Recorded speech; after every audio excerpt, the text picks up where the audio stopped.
Hi friends, welcome to my channel. ఈరోజు అయితే మేము శ్రీ వాడపల్లి వెంకటేశ్వర స్వామి దర్శనానికి అయితే వెళ్తున్నాం. మా దర్శనం ఎలా జరిగిందో చూద్దాం రండి. మేమైతే ఉదయం తెల్లవారుజామున 4 గంటలకే బయలుదేరిపోయాం. తెల్లవారుజామున బయలుదేరితే ఈ టయానికల్లా మేము రాజమండ్రి గోదావరి బ్రిడ్జ్ పై నుంచి వెళ్తున్నాం అన్నమాట. ఇదంతా గోదావరి నది. ఇంక మేమైతే దగ్గరికి రీచ్ అయిపోయాం. చూడండి, అమలాపురం ఏలూరు హైవే, కోనసీమ తిరుమల వాడపల్లి దేవస్థానానికి అయితే వచ్చేసాం. చూడండి చుట్టూరు ఎంత అందంగా ప్రకృతి అందాల మధ్యన గోదావరి తీరాన ఉంది గుడి. అప్పటికే రూట్ అంతా వెహికల్స్తో నిండిపోయి ఉంది. ఇంకవన్నీ చూసుకుంటూ మేమైతే బయలుదేరిపోతున్నాం. పచ్చని పొలాలన్నీ కోనసీమలోనే ఉంటాయి. చూడండి ఎంత బాగుందో వరి పంట సన్లైట్తో.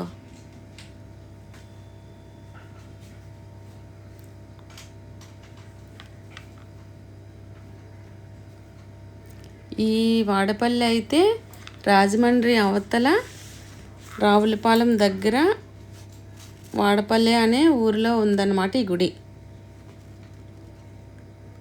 ఈ గుడిలో ఉన్న స్వామివారు అయితే గోదావరి నది తీరాన ఒక పెట్టెలో కొట్టుకొని వచ్చారంట.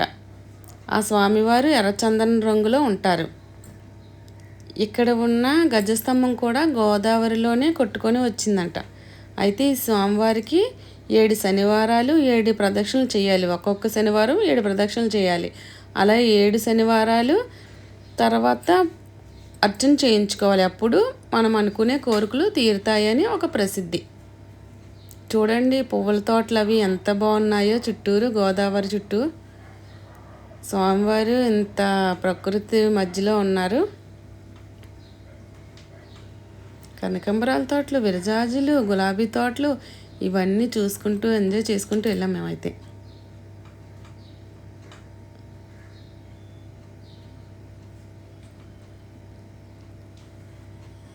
మేమైతే వాడపల్లి రీచ్ అయిపోయాం.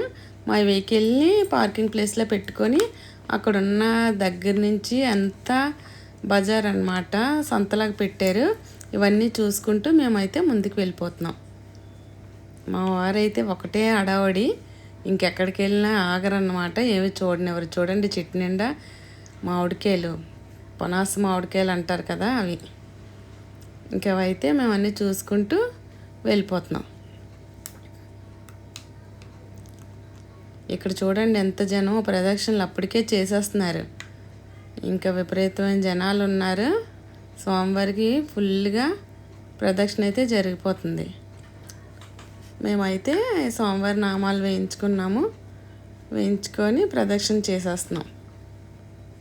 ప్రదక్షిణ జరిగిపోయింది. అప్పుడు మేము లోనకి వెళ్ళిపోయామన్నమాట. ఇదంతా లోన శ్రీ వాడపల్లి వెంకటేశ్వర స్వామివారి గుడి దేవస్థానం లోన. చూడండి ఎంత రష్గా ఉందో. మేమైతే లైన్లో ఫోటో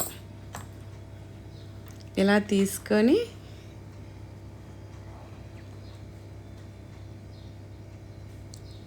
మేమైతే కొంచెం స్పెషల్ దర్శనానికి వెళ్ళిపోయాము. దగ్గర వరకు వెళ్ళామన్నమాట. ఇదంతా చూసుకొని లోనకైతే దేవుని దర్శించుకోవడానికి వెళ్ళిపోయాం.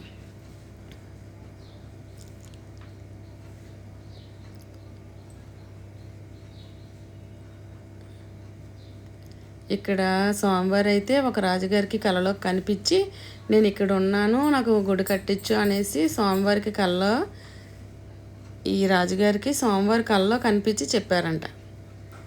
ఆ రాజుగారి ఫోటోవే అది. ఇదైతే గర్భగుడి లోనకి. అక్కడి నుంచి కెమెరా ఎలా ఉండదు కాబట్టి మేమైతే ఏ వీడియోస్ తీయలేదు. తర్వాత మేము బయటకు వచ్చేసిన తర్వాత మేమైతే ఇక్కడ చూసుకోలేదు, కానీ మా బాప్పే మమ్మల్ని చూసిందనమాట. చూడండి కనిపిస్తుంది వీడియోలో మా రావణ్ బాప్ప, మా చిన్నాన్న వాళ్ళ సిస్టర్ చెల్లి.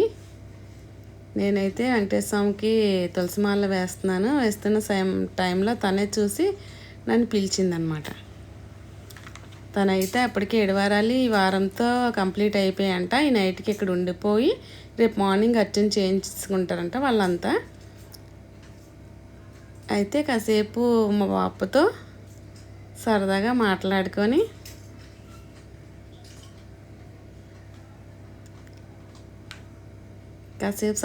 మాట్లాడుకొని మేమైతే బయలుదేరిపోయాం. ఇదే ఆ గజస్తంభం గోదావరి తీరంన కొట్టుకొని వచ్చిందంట.